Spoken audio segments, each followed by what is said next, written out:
Ya, assalamualaikum warahmatullahi wabarakatuh. Kita kembali lagi ke kota Subang ini. Jadi yang titik merah itu kota Subang. Dari Jakarta ke Subang sekitar 2 jam, 128 km ya. Jadi Subang menangis. Jadi kalau kita lihat banyak kasus di Subang ya, yang sangat menyedihkan. Dari kasus terbunuhnya atau dibunuhnya 2 wanita ya, ibu dan putri cantiknya, Bu Tuti dan Amel. Yang tersangkanya sudah ada, yaitu bapaknya sendiri, Yosep dan Ramdhanu. Berikutnya tersangka lainnya Bu Mimin dengan kedua putranya ya. Jadi masalah di Subang itu bukan masalah kecil ya. Tewasnya beberapa orang akibat minum miras dan beberapa pembunuhan lainnya. Jadi kasus-kasus pidana meningkat. Berikut juga penyakit-penyakit masyarakat lainnya ya, seperti CWBO dan juga ada yang lainnya ya, banyak lainnya. Jadi itu ciri-ciri khas kota yang baru berkembang. Seiring dengan adanya airport baru Kertajati yang telah melakukan perbaikan dan mulai operasi lagi ya. Dan juga adanya jalan tol. Jadi lebih cepat dari Jakarta ke Subang. Dan kita kembali lagi ke masalah tewasnya Ibu Tuti dan Amel yang terjadi pada tanggal 18 Agustus 2021 ya. Jadi kalau kita lihat kasus ini terbongkar setelah 2 tahun lebih ya, dengan mengakunya Ramdhanu sebagai yang semula saksi jadi tersangka. Berikutnya Ramdhanu menyebutkan nama lainnya, yaitu Pak Yosep sebagai suami dari Ibu Tuti dan bapak dari Amel yang tewas terbunuh. Jadi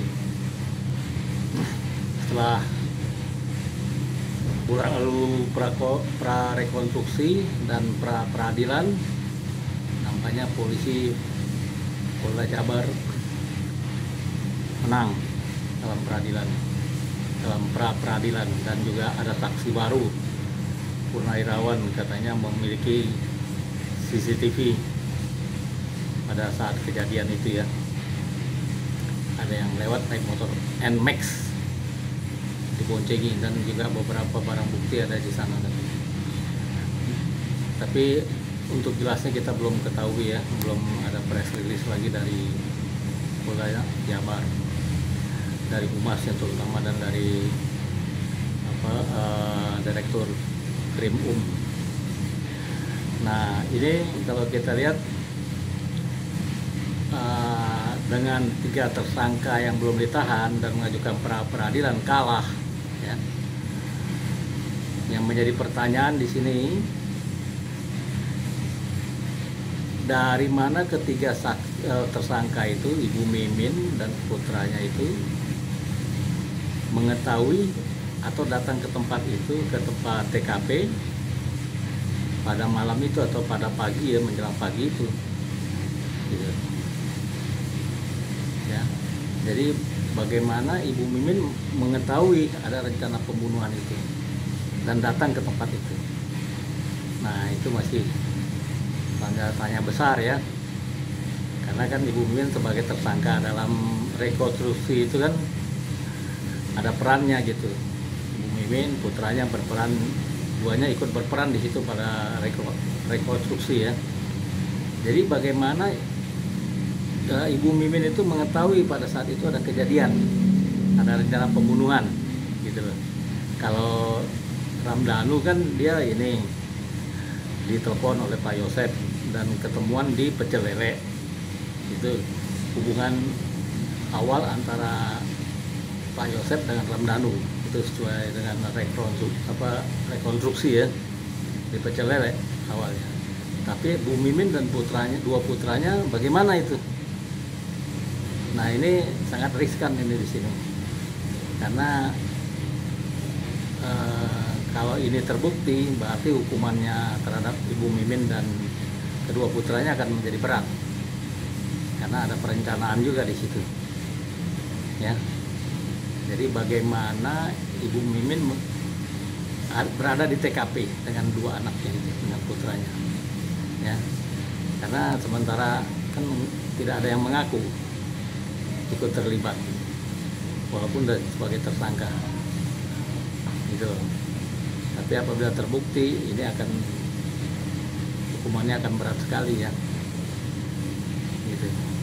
Dan kalau Pak Yosep kan sudah tersangka juga dan ditahan berdasarkan alat bukti, barang bukti, dan juga pengakuan dari saksi yang jadi tersangka juga, pelaku yang ada ikut di dalam itu juga, ya, Ramdhanu, gitu ya. Ini namanya langsung disebut aja karena udah umum, ya, gitu. Sebenarnya nggak boleh, itu harus MR, Y, M, AA, harusnya begitu, ya.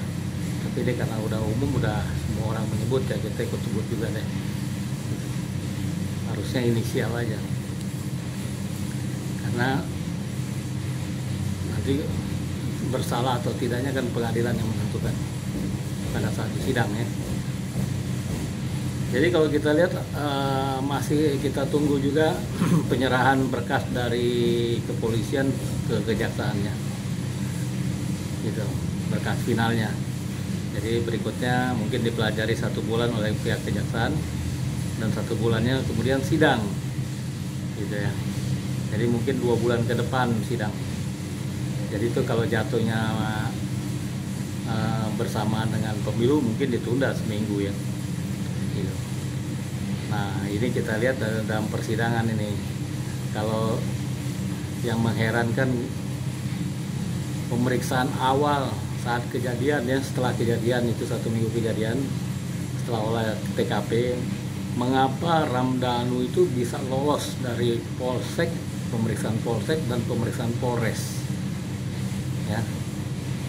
Sedangkan gua aja kalau masuk ruangan reserse nggak nyaman, tapi kok Ramdhanu bisa nyaman, gitu, bisa lolos dari pemeriksaan Polsek, Polres, dan berlang-lang buana di YouTube dan juga di media online lainnya, TV Jakarta, ya, dengan tenangnya menceritakan semuanya, gitu ya, skenario penculikan, gitu ya. Jadi sekarang Ramdhanu sudah tersangka dan Y juga tersangka. Apabila berbelit-belit di pengadilan ini, karena ada 2 nyawa yang tewas ini, ya. Nggak main-main, ancaman hukumannya 338, 340, hukuman mati.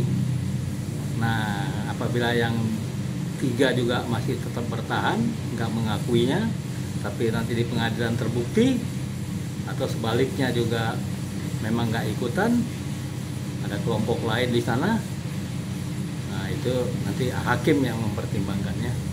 Nanti terbongkarnya di pengadilannya semuanya, jadi lebih jelas. Mungkin ada orang-orang lain lagi, beberapa saksi dipanggil, baik polisi yang di Polsek, Polres akan sebagai saksi, gitu ya. Dan ingat, hakim bisa langsung mengirim orang ke penjara. Bila berbelit-belit, hukumannya akan ditambah. Ingat kasus Sambo, ya, gitu loh.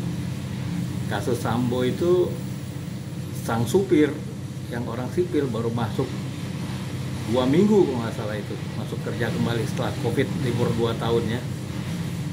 Kuat Ma'ruf berbelit-belit kena hukuman tinggi, padahal dia apes saja berada di situ. Kalau dia nggak masuk kerja lagi seminggu, dia aman, mungkin juga nggak terjadi masalah itu, ya. Gitu. Jadi siapa yang berbelit-belit nanti di pengadilan, hukumannya bisa ditambah, ya.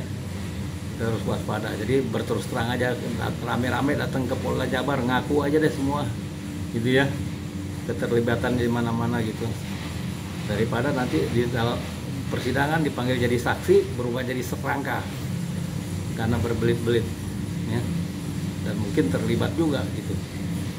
Jadi sebaiknya berbondong-bondong datang ke Polda Jabar, mengaku aja gitu, daripada lama-lama berbelit-belit nanti bisa double hukumannya, ya, kasihan anak-anaknya nanti. Oke, wabillahi taufiq wal hidayah, wassalamualaikum warahmatullahi wabarakatuh.